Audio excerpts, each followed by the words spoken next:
Hey, welcome. This is John Martinka, and it's a little different than our normal Getting the Deal Done podcast. I'm here with Nick Anderson, the CEO of OneAccord in Kirkland, Washington. And while Nick has been a guest before, this is something new. It is a regular monthly podcast. I'm hosting this one. Will host one the next month, et cetera, et cetera, et cetera. And it's going to be a conversation about what's going on in business and the market and growing companies and M&A and all those things where we overlap and try to help each other. So welcome, Nick. Thank you, John. This is gonna be fun. This is gonna Yeah. be yeah. So the other thing that we're doing is writing an article every other month where it goes on both of our websites, blogs, gets publicized, etc. Um, mine, mine went out in April. Uh, I believe you've had it go out, right, Nick? Yeah. We Yeah. posted Yeah. a blog that you guest wrote for us, and that went in our most recent newsletter and is up on the website now. Yeah. Yeah. And yours has been on our website and will be going out to people in our next um, uh, bi-monthly newsletter and social media around it and things like that. And yours is titled Unlock Growth from That's Founder it. Brand to Scalable Enterprise Value. So I want to start with is something I've heard a lot lately. I've been a guest on many podcasts in the last 2 months and seem to be a guest on at least one a week. And every time we talk about this subject of getting companies that to increase value to be ready to sell, one thing is mentioned to me, usually before I can mention it, is the owner is usually has too much responsibility in the business. And Yep. we can be talking companies doing 3 million, 33 million, or even more. Yeah. So tell us what you see in that, what your group of advisors is Yeah. seeing out there. I think it's almost just a common knowledge now. It's dare I say common sense in the sandbox that we play in, you and I. We at One Accord we advise companies through growth and transition, really helping a lot of owners get ready for you to serve them on exit. The business advisors, private equity investors, uh, business brokers, M&A advisors, we all just know and accept that owner dependence is the number one risk factor in being able to transition a business successfully. It's also the number one constraint around a business just growing. More and more business owners are learning of this language. They're just putting words to something they know already, which is I've got to be there every day. I can't take a vacation. My company won't run without me at the lower end. At the higher end of that range that you talked about, 30 million, 50 million, 70 million, it becomes less of an apparent issue, but still is a real issue. Take SpaceX, take Tesla.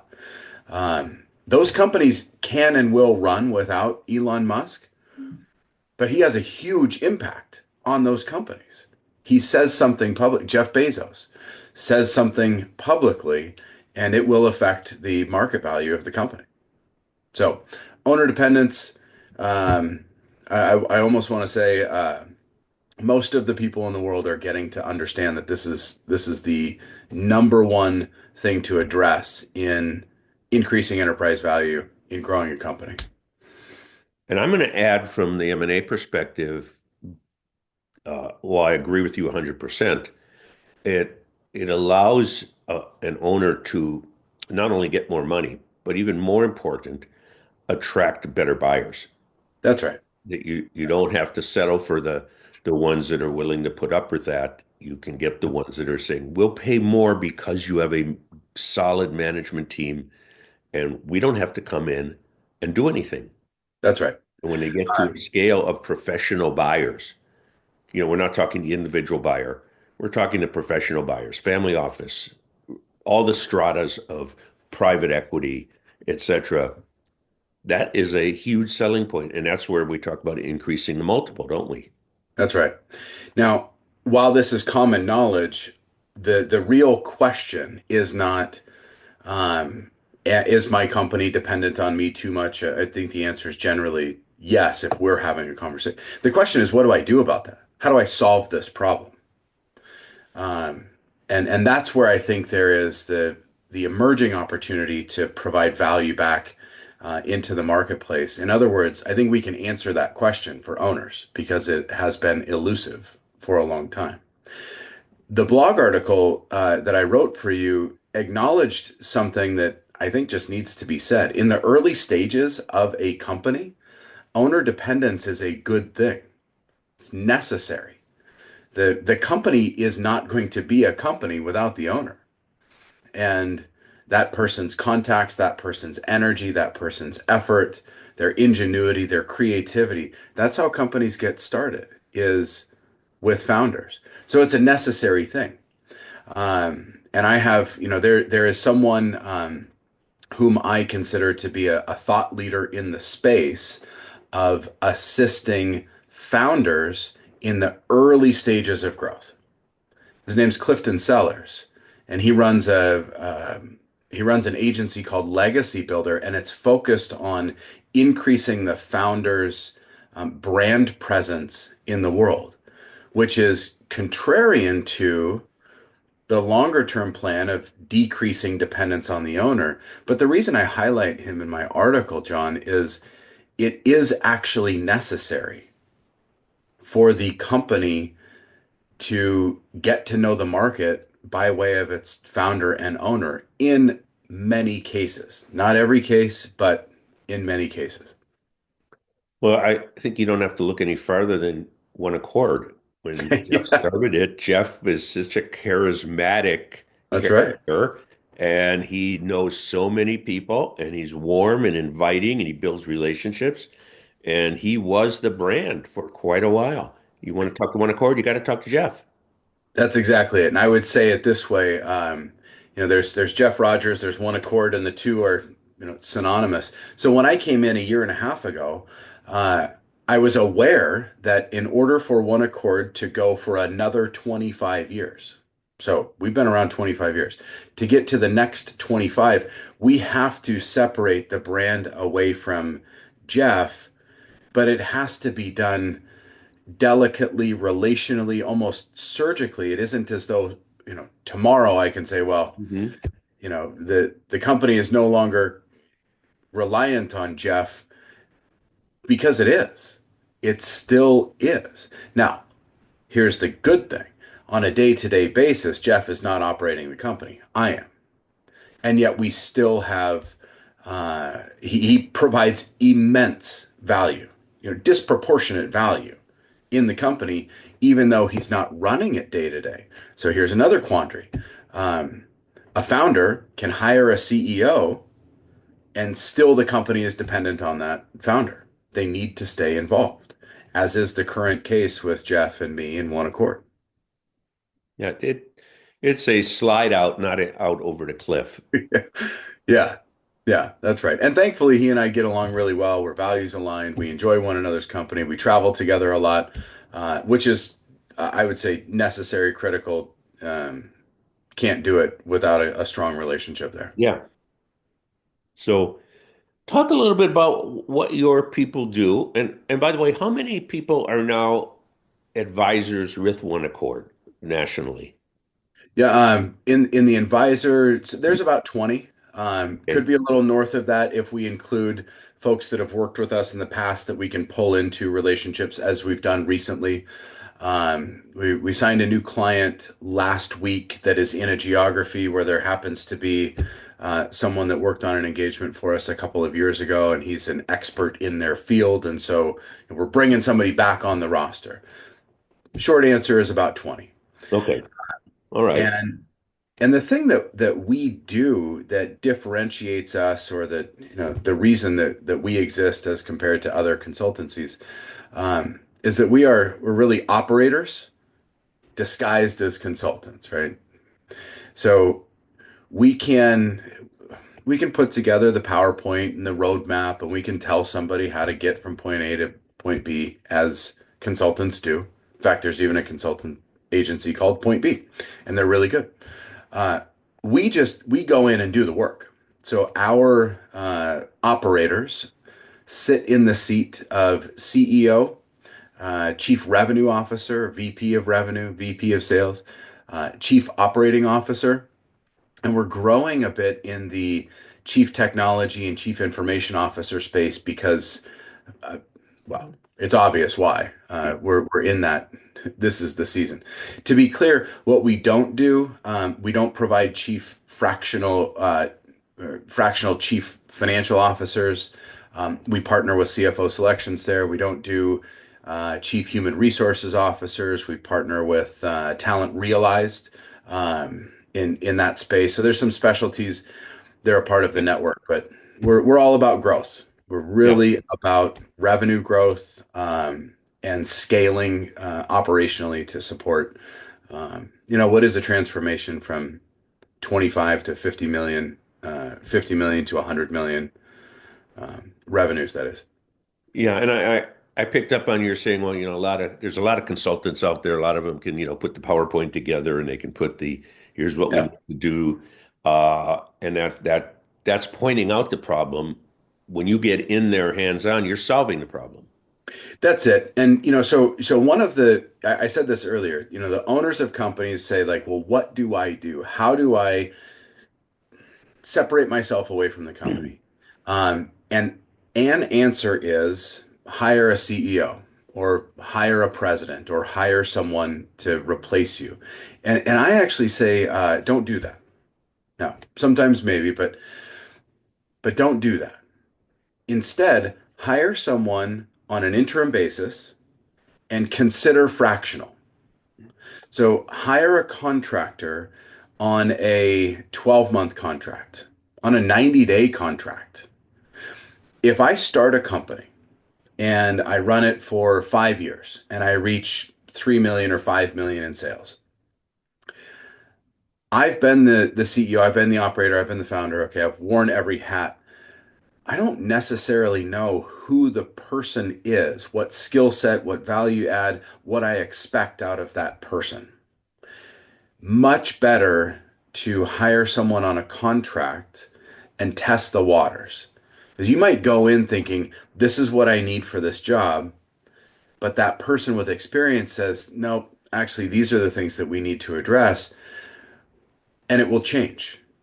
It will change. And hiring somebody permanent full time is a big commitment given many different employment laws and regulations and commitments, right?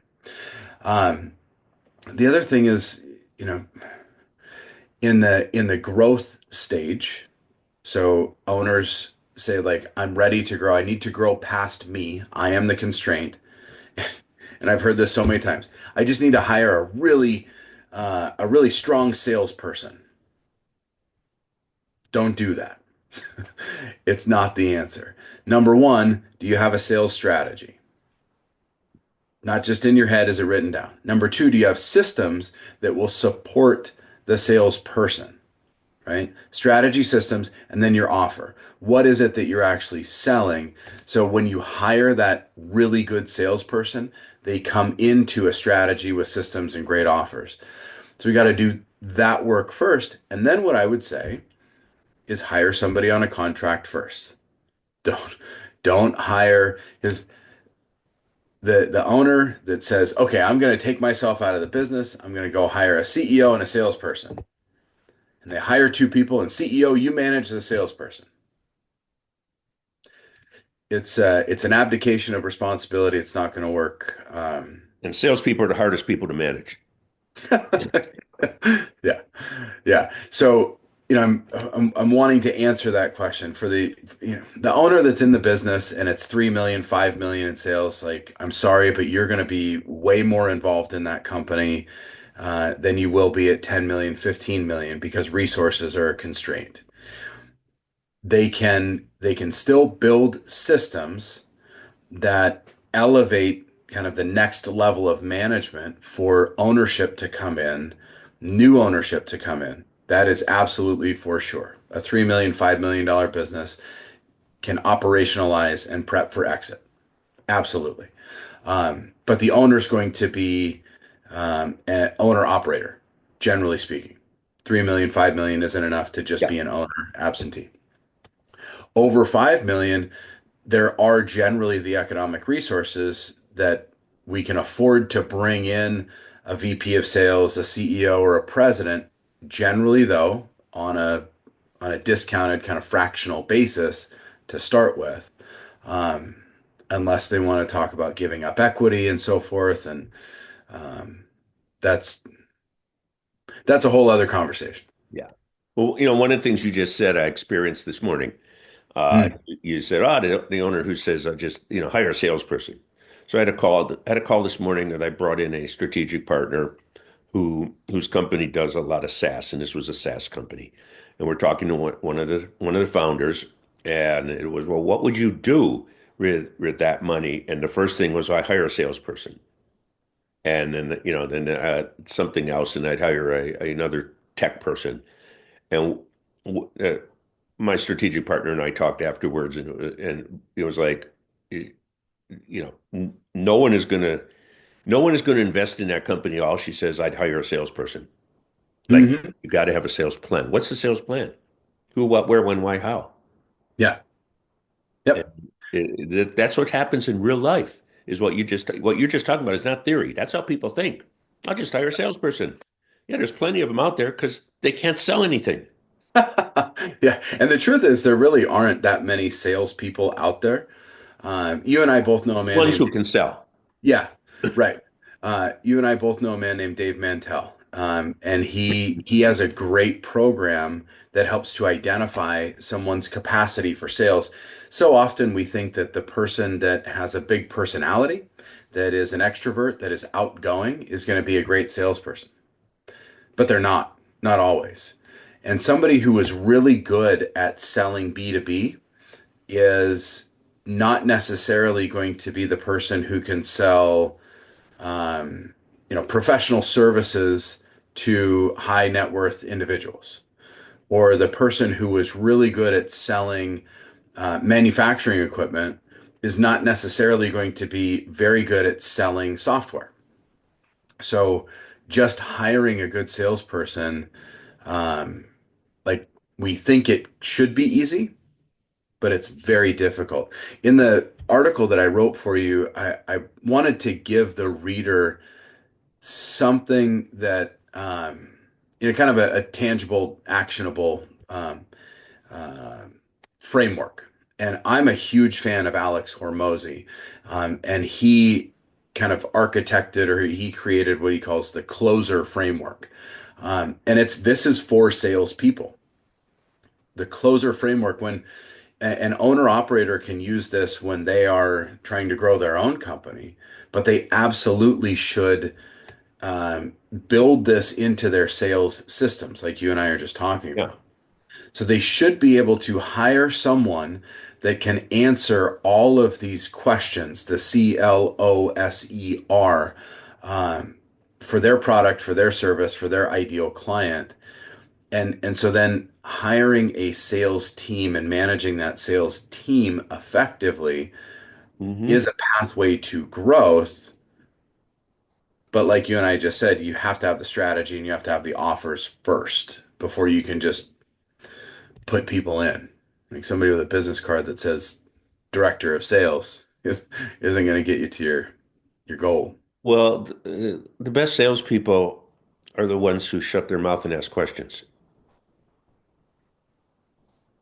And when you also talked about, people who could sell one thing but not another, especially professional services, which you mentioned, I have seen over the years, and I've worked with a lot of new advisors, and they are great at running a business. They are great at selling things.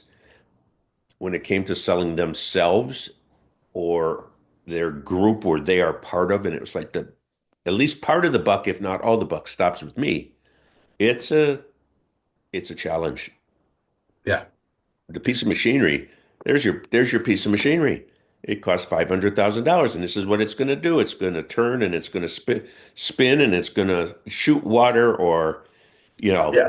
grind things or whatever it is. And that's easy compared to we're going to solve your problem. Yeah. And I did notice in your article, which was great, you wrote a case study of a client, and I'd like to go through that a little bit. And I spoiler alert, the 5 points that you make are, tie into what I always say. Uh, when someone is buying a business, you're not buying the company, you're buying the people. Every one of these are tied to the people. Yeah. So, you've got a past client, uh, and I'm just going to give the overview. A 21 million in revenue, but flat, stagnant, you say. Uh, Hmm. just things going on and l low morale, uh, etc. So let's go. Let's go through that. I mean, it's great the results, which we'll give at the end. But first point you made, leadership revitalization. Yeah. I mean, listen, we approach this in a few different ways. We've got an active engagement today. So, the case study in the article, the two things are the same. So I want to talk current day, but about leadership Yeah. revitalization. Um, what what got me this far isn't going to get me to the next destination as a leader. Um, and at some point along the way, there is going to be fatigue, and there's going to be, there's just water under the bridge. There's there. So some some direct, specific coaching with the leadership team to align around the vision, the values often requires the owner to do that work in and with themselves first. So we really have to lean into the founder, the CEO, to do the thought work around where they want to go with the company, what is their motivation. We can borrow from Simon Sinek and say the why is more important than the what. And we start there. And then on the leadership team, kind of one step below founder, we've got to understand, are the people on the leadership team that are not owners of the company, are they aligned? Are they on board with the mission of the owner and the new direction of the company? Yeah. At different seasons and at different phases, firms become new companies. The growth company is different than the startup company. It's different than the scale company. So, working with the owner founder to get clear on their vision, and then checking for alignment with leadership team and giving candid, truthful, compassionate feedback around where those gaps are, and saying, okay, here's someone that we can coach up. And so this is the exact work that we're doing on an existing client engagement today, is either coaching up or discerning, this person, their season is over. What got us here is not going to get us there. Okay. Uh, when you're doing this, it's we'll say a side break from your case study. Mhm. How often do you get resistance from owners, founders to delegate? 100% of the time. And the resistance comes in different forms. Sometimes it's passive resistance, like, oh yeah, I would love to delegate. I just don't have anybody to delegate to. Other times it's, I can't give this to anybody, it's too important. Other times it is, yes, I've delegated that, and he didn't do it, so I took it back. Right? Yeah, and he comes with delegation also comes with I mean, first of all, we could have a whole podcast on that, but We can. delegation comes with responsibility from the delegator. You can't just say, "Hey, Nick, go do this. Have it done by Friday." Expect it to get done. You have to take their hands sometimes and step by step. So, Yeah, the way I define delegation is that delegation is the assignment of authority and responsibility in that specific order. So real delegation, if we think about, delegates in an election, right? They are given the authority to vote for whomever they would like to vote for. They're delegates supposedly representing a particular party. We know in Washington State some years ago we had rogue delegates. So it's the authority first. So John, I've got this thing that I'd like you to be responsible for. But first, I'm giving you full authority to make every decision that is necessary to get this thing done the way that we agree it's going to be done. I'm giving you my authority to do this. That is delegation. Anything else is just task assignment. Hey, John, go do this thing this way. That's not delegation. That's just me telling you what to do or asking you what to do. The two things are very different. oh, If I bring in a chief marketing officer, a real marketing executive, then I delegate to that person. You decide. You own the P&L or the L in this case, right? You own the expense budget for marketing. You decide what the content is. You decide what the stories are. You decide where we advertise. I have delegated that authority to you. Now, to maintain a good relationship, my chief marketing officer should be in regular communication, checking, are we aligned? Are we aligned? But that's delegation. okay. Let's move on. Operational discipline. Yes. Yeah, I mean this starts with the most basic do we have documented SOPs? Do we have documented standard operating procedures? This ties into owner dependence in that sense that so often the founder just knows what to do and he tells people what to do. But if he changes his mind on a particular day or thinks of a new creative way to do something, then there is no real discipline. It's just always asking the owner what to do, and however they feel like doing it that day, or things change. So here again, current case study, like we're midstream with another client. We have a consultant, Jesse, is is working with the owners of the company to document everything that they do, and then their leadership team or their managers, everything that they do, so that we can, number one, write out the standard operating procedures. Or let me take it this way. We can write out the things people do so that we can standardize what will become operating procedures.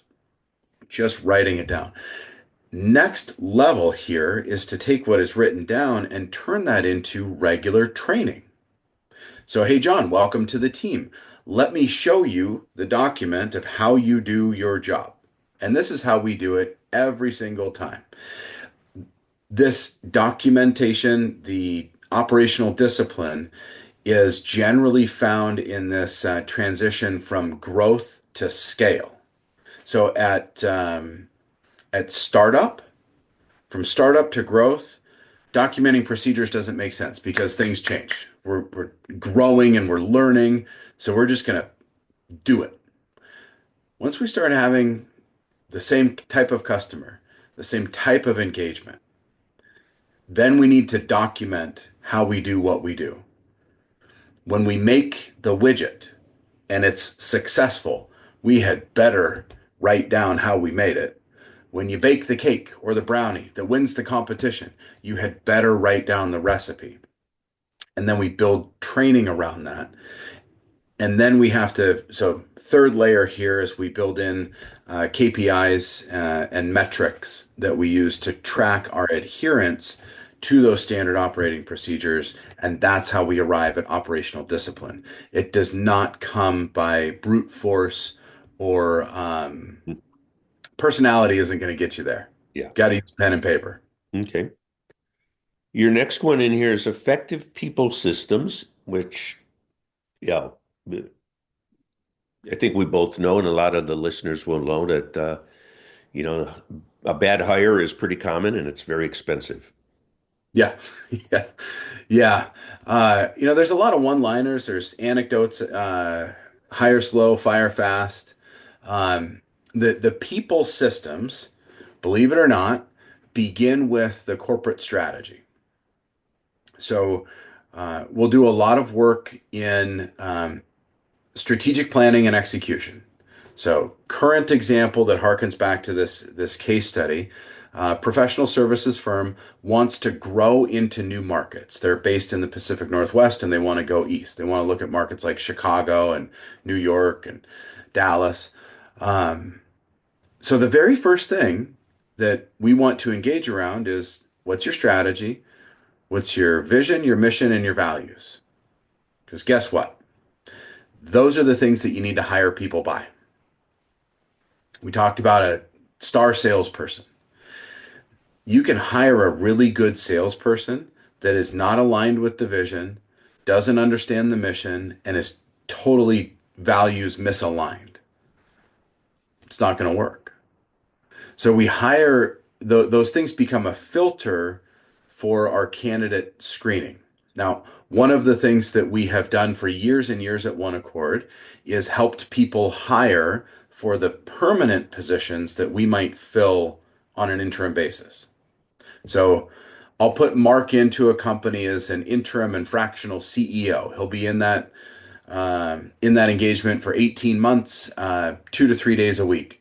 But eventually the company reaches scale and they're ready for a full-time permanent CEO.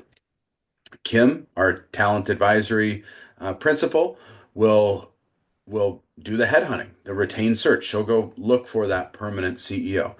First questions that we're going to ask. You know, we're going to provide to Kim and any candidate. What's our vision? What's our mission? What's our values? What's our culture? Who are we? And then we get into competence, right? Now there's some pre-screening that, you have some certain criteria, but uh, finding alignment, if there's any key word for today, it's alignment um, in strategy and people, those people systems. So recruiting is one, and then developing. And I talked about standard operating procedures. From there comes training. So you can't just hire somebody in and say, here's a business card, go to work. You've got to support them with training. And in that training and in that operational discipline comes metrics that we track, KPIs, there's accountabilities, which allows us to have regular performance conversations. Okay. Uh, Improved communication. I love this one because it, Yeah, yeah, too often it's you'll do it the way I want you to do it. that's right. That's right. It may have been from this engagement that one of our longtime consultants, partners, in fact, and he developed what we've used as our communication plan. And it's the most basic rudimentary tool that you could imagine. There are many of them out there. If anybody wants a copy of this tool, I'm happy to share it with you. It's a one page, maybe 1.5 page document. How many founders, how many owners have an idea, have a thought, maybe they're upset about something or they're excited about something. They fire off an email to the team. Well, I just told them what to do. I told them what I want. I communicate with my team. The communication plan document is a 10-minute exercise at best. Who am I communicating to? What is the message that I want to deliver? What's the important part of the message? How are they going to receive it? What else do they need to know? What questions might they have? How might this make them feel? Like, are they going to be afraid of some ramifications or some consequences. So we just walk through this communication plan before drafting any meaningful communications. That's number one. Number two is how often do we just blast an email out to our teams? And I say this, I am as guilty as anybody. I I get excited about something. I send an email to the team. Hey, we just won a new client. Hey, we just, did this exciting thing, right? I break my own rules because we have internally a meeting cadence that our team has come to expect. So I bring the whole team together 2 times a month for 90 minutes. And in those uh, bi-monthly, semi-monthly meetings, we communicate around data. We talk about what are our metrics that we're tracking and how are we doing there. We talk about headlines. What's a important thing that you need to know? Um, we talk about big initiatives that we're working on and events that we're hosting. So we have this standard meeting agenda every 2 weeks, and our team knows that this is important for me to show up because here's where I receive important information. We follow that same communication plan every time. So communication becomes predictable and consistent and hopefully clear rather than ad hoc, a lot of distractions here and there. It's thoughtful, consistent, clear.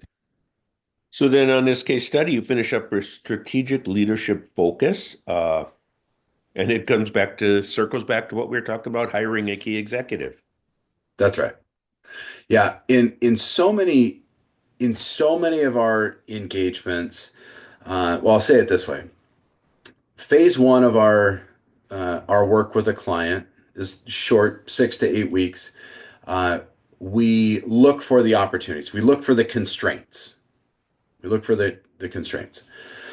And oftentimes it is centered around uh, a people opportunity. Either there's not enough people, there's not the right people, or they haven't identified the seat that needs to be filled, or it's a vacant seat. Uh, and so the solution that we bring so many times is to put someone into the role that has been there, has done that, and they're in there for a short period of time. And now, short sometimes is 18 months, 2 years, but it's never intended to be a permanent, forever role. In that interim position, we start to see things. We like to say sometimes it's hard to read the label from the inside of the pickle jar. So some folks, uh, you know, gain from the perspective of being outside looking in, but there's also the opportunity of being on the inside and seeing what the people see.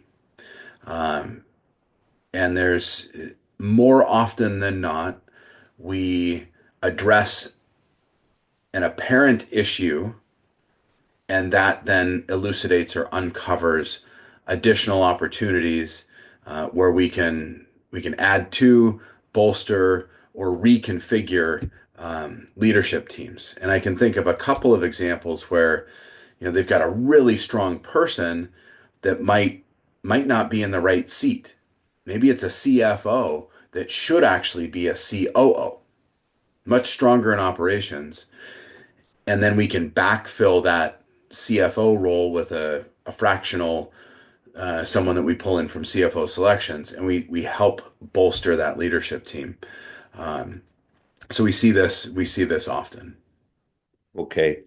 Look, I want to give the quick results of your case study and then finish up with a different topic. But what Yeah, you wrote about, sales up 30%, net income over 60. Morale went from under 1 to better than 4, and leadership morale went from under 1 to 4.5, and operations improved, the efficiency. yeah, yeah. And I mean, $6 million in growth. Call it 25% plus on 21 million to start with. That's great. Net income growth, 61% year over year. growing revenue is one thing, but growing profitability, that's that's what we're about. And we feel really proud that we can increase morale, like you say, or that our recommendations and what we implemented increases morale. We encourage regular internal surveys. We do it ourselves. It's scary for me every time I do an employee survey internally, um, but it's something that I'm accountable to. So we're really proud. Red and Marine, great company, great engagement. We were proud to serve them for sure. So let's finish up and let's talk about what you're seeing out there. What I'm seeing is still some uncertainty where things, and we'll just use tariffs are the easy one to use as an Yeah. example. On again, on off, on again, lower, higher. May go back on, may not go back on. We don't know. I'm seeing uncertainty. I'm seeing people who really want to and need to sell are moving forward. If there's Mm. anything like, I really don't have to, but I'd like to, I'm seeing they're holding back to see what the heck will go on, especially if they're dealing with imported parts or even goods. What are you guys seeing? 100% what you just said. But it's perfectly aligned. We advised a client before they went to market that had some international exposure in their supply chain. And this was before the election, before any of the tariff conversations. We worked with them a while ago. And we said, hey, this is an area where it would make sense for you to put some resources in order for you to kind of solve this problem. It's really a 2-year project. Okay. And they said, cool, got it. We're gonna go to market without solving that problem. We think that we've got some stuff that's emerging that's really exciting, and it is. It really is. And so we think that's going to be enough to get us sold. And they went to market, and they had an offer that was, at their it was a little below like their top line number, but it was within the range, right? And it was a very attractive offer. And so we were excited for them. And we don't sell companies, so we're just kind of watching on the sidelines. Um, And at the 11th hour, quite literally like the week of closing, I heard from their investment banker that the buyer put a pause because of the impact of tariffs. Um, Now, this owner was not in a position where they had to sell or needed to get out. If they were, I suspect the pause because of tariffs could have been a negotiation tactic to take the price down significantly. And they just said, no, we're good. Uh, and so then they came back and they have implemented, I'm going to say, 30 to 50% of the recommendations that we made. At most, we made 8 recommendations, but they took kind of the key ones. So they put those changes into place, gave it, a bit of time, and now they're back to market with some reconfiguration in there that addresses some of those risks. They didn't go to the extent of solving all of it, but they said, listen, here's the roadmap forward. Here's what we've started for the new buyer coming in. You can pick up on this operational plan and execute on it, and that will reduce the risk in this particular transaction. Um, and so here again, they're optimistic. So I think that encapsulates just about everything that you said. Had they needed to sell, they probably could have at a massive discount. Tariffs interrupted what they were doing, but thankfully they had a roadmap to address the one concern, and so they can just reconfigure, demonstrate that that's a viable pathway forward, and they're back to market with an optimistic plan. Yeah. I just mentioned owners and like you just talked, do they have to sell or not? They're on that fulcrum and which way does it go? But your buyer was a perfect example of buyers out there that are looking at that stuff and going, do I want to get a business that's going to be hit by tariffs? Well, if I buy a service business, it's just, it's good old labor from our home market. It's not hit very much by tariffs. So, I think we're both seeing it. I think others are seeing it. Uh, just everyone wants, tell us what it's going to be and keep it that way for a while. Yeah.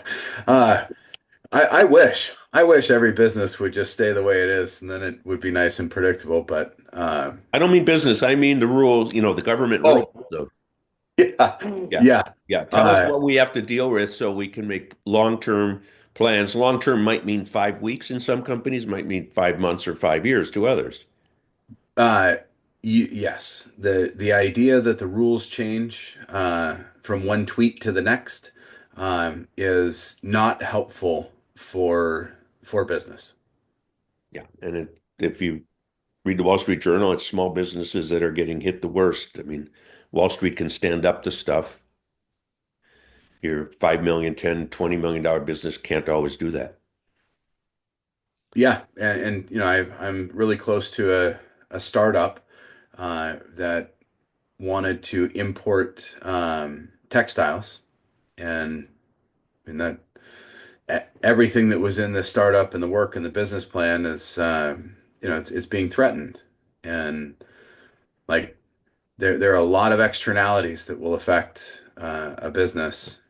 Um, this is this is the one right now.